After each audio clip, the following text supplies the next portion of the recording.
Salut les amis, bienvenue sur la chaîne La Plante, la spiritualité.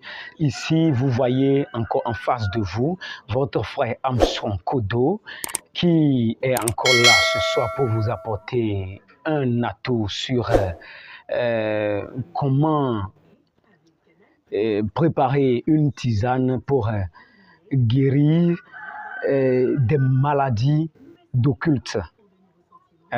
Guérir les maladies occultes, c'est-à-dire les maladies qui ne se guérissent jamais, une maladie qui ne se guérit pas. Qu'est-ce qu'il faut faire? Quelle est la tisane qu'il faut préparer pour mettre fin à cette maladie-là?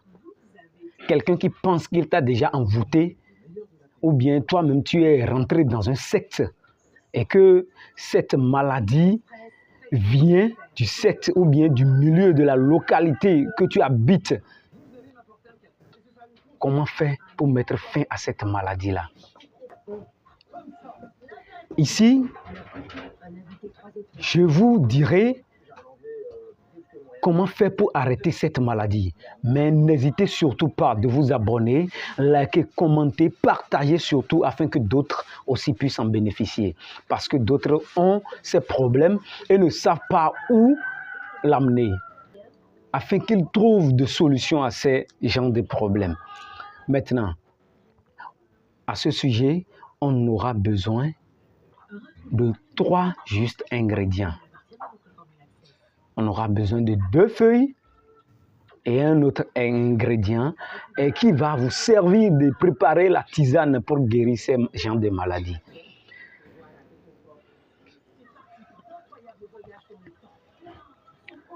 On aura besoin de la feuille de cassia alata. La feuille de cassia alata. Oui. Vous cherchez la feuille de cassia alata, je vous montrerai l'image tout de suite. Et vous cherchez la feuille de cassia alata. Plus les feuilles de kenkeliba. Les feuilles de kenkeliba. Les feuilles de kenkeliba. Donc, après avoir cherché ces 2 feuilles, vous essayez de trouver aussi un morceau d'une bouteille cassée. Juste un morceau d'une bouteille cassée. Et qu'est-ce qu'il faut faire? Quelle est la procédure pour préparer cette tisane-là? Pour préparer cette tisane, vous mettez en première position la bouteille cassée dans un canari. Donc vous mettez en première position la bouteille cassée dans un canari. Puis, ensuite, les 2 autres feuilles, la feuille de cassia alata et celle de kenkeliba. Vous mettez ça sur la bouteille cassée que vous avez mis dans le canari auparavant. Donc, une fois mis, vous mettez de l'eau là-dessus. Vous mettez de l'eau là-dessus dans le canari. Puis vous mettez, mais avant de mettre sur le feu, vous comptez ça 7 fois de suite. Et le 7e fois, vous déposez le canari sur le feu. Vous préparez la tisane pendant 45 à 1 heure de temps. Et après ces moments, vous descendez le canari du feu, mais attention, soit de grâce, ne mettez surtout pas le canari contenant la tisane par terre. Non.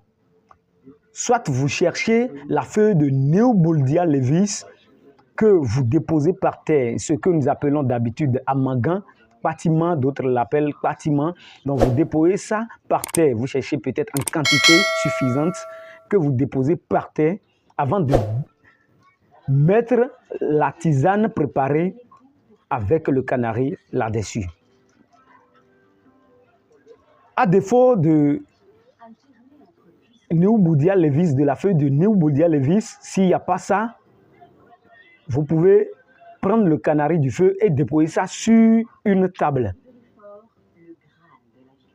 Et comment l'utiliser, cette tisane-là. Vous prenez un verre matin, un verre midi et un verre le soir, jusqu'à satisfaction. Quand on parle d'un verre le matin, un verre midi, un verre le soir, il s'agit de ces genres de verres.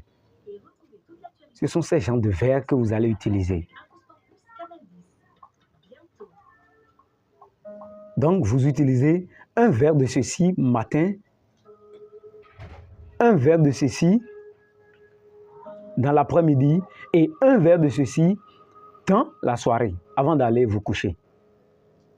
Ça, je vous la rassure, je sais très bien et je reconnais que vous allez revenir ici avec des témoignages. Mais n'oubliez surtout pas de vous abonner, liker, commenter, partager surtout et pour ne pas absenter à la prochaine vidéo et pour ne pas manquer à la prochaine vidéo, abonnez-vous surtout. Que les bénédictions soient. À plus.